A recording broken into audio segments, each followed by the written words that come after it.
Hello! Today I will be reading to you from the Bible, the book of Genesis, and this is from the Today Christian Women, and it is contemporary English version. Okay, so, in the beginning, God, what a comfort opening to God's holy book. Before there was anything, stars, sand, bugs, molecules, there was God, and He made it all. Not only that, when He had put on the last touches to each stage of His creation, He stood back, admired it, and said it was good. But after God had made the world, He added one more kind of being. This time, He stooped down into the dust and with His own hands molded a shape. Then He did something that He had not done with any other creature. He breathed into the shape His own breath. The breath of God. The breath that exhaled back into God's face was the breath of a person, a human being with a soul that could know God. But creation was not the only beginning in Genesis. There was the first sin and God's care for people who were no longer perfect. Then the first family, and soon after the first murder, coupled with a mother's grief and God's comfort of a new child. When almost everyone refused to know God, He gave the world a fresh start through the family of Noah. Generations later, Abraham, ancestor of the Jews and Arabs, gave God's people one more new beginning. Genesis traces the stories of Abraham's family for 4 generations. Here we see love, jealousy, loyalty, attempted murder, faithfulness, rape, and God's continued presence in their lives. When we doubt our own worth, Genesis will help us remember God's care in creating us. When we struggle with family dysfunction, we can marvel at God's continued patience with the families here. When we feel put down as women, we can empathize with the women of the book and admire their strength. When we wonder if God has abandoned us to evil circumstances, we can imitate the integrity of Joseph and know that God will continue to use us for good.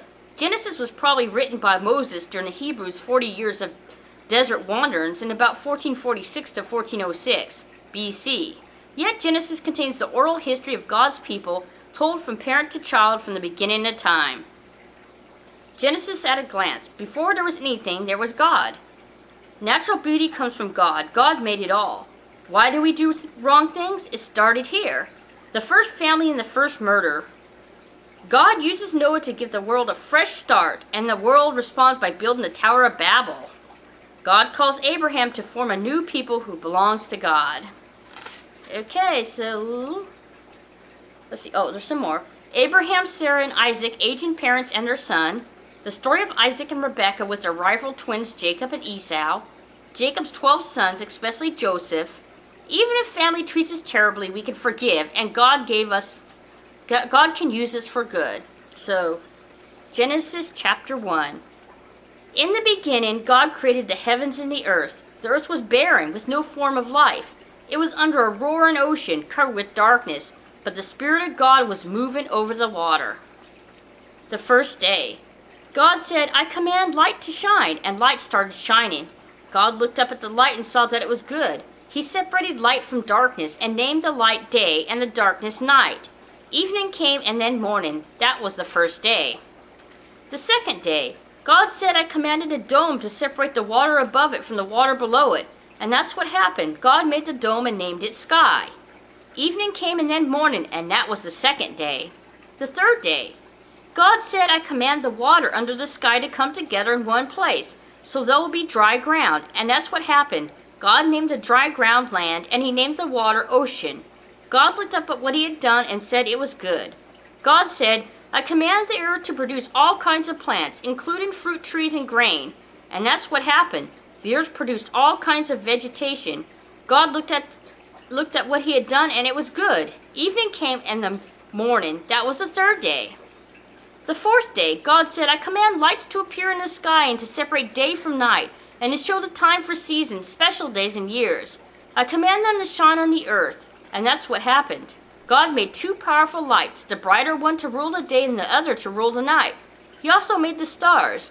Then God put these lights in the sky to shine on the earth, to rule day and night, and to separate light from darkness. God looked at what He had done, and it was good. Evening came and then morning. That was the fourth day. The fifth day. God said, "I command the ocean to be full of living creatures, and I command birds to fly above the earth." So God made the giant sea monsters and all the living creatures that swim in the ocean. He also made every kind of bird. God looked at what he had done, and it was good. Then he gave the living creatures his blessing. He told the ocean creatures to live everywhere in the ocean and the birds to live everywhere on earth. Evening came in the morning. That was the 5th day.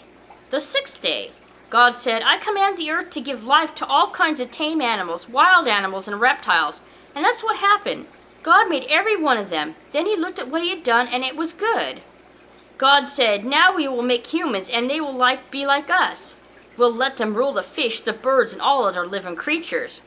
So God created humans to be like himself. He made men and women. God gave them his blessing and said, have a lot of children, fill the earth with people, and bring it under your control. Rule over the fish in the ocean, the birds in the sky, and every animal on the earth. I have provided all kinds of fruit and grain for you to eat, and I have given the green plants as food from everything else that breathes. These will be food for animals, both wild and tame, and for birds. God looked at what he had done. All of it was very good. Evening came and then morning. That was the 6th day. Okay, so that was Genesis chapter 1. Next time I'll read you from Genesis chapter 2. And this again is from the English Contemporary Bible, which some Christians complain about, but it makes it so much easier to understand everything, for nowadays. Okay, thank you for watching, and if you like these kind of videos, give me a thumbs up. And if you'd like to see more, then please subscribe to our channel. Bye!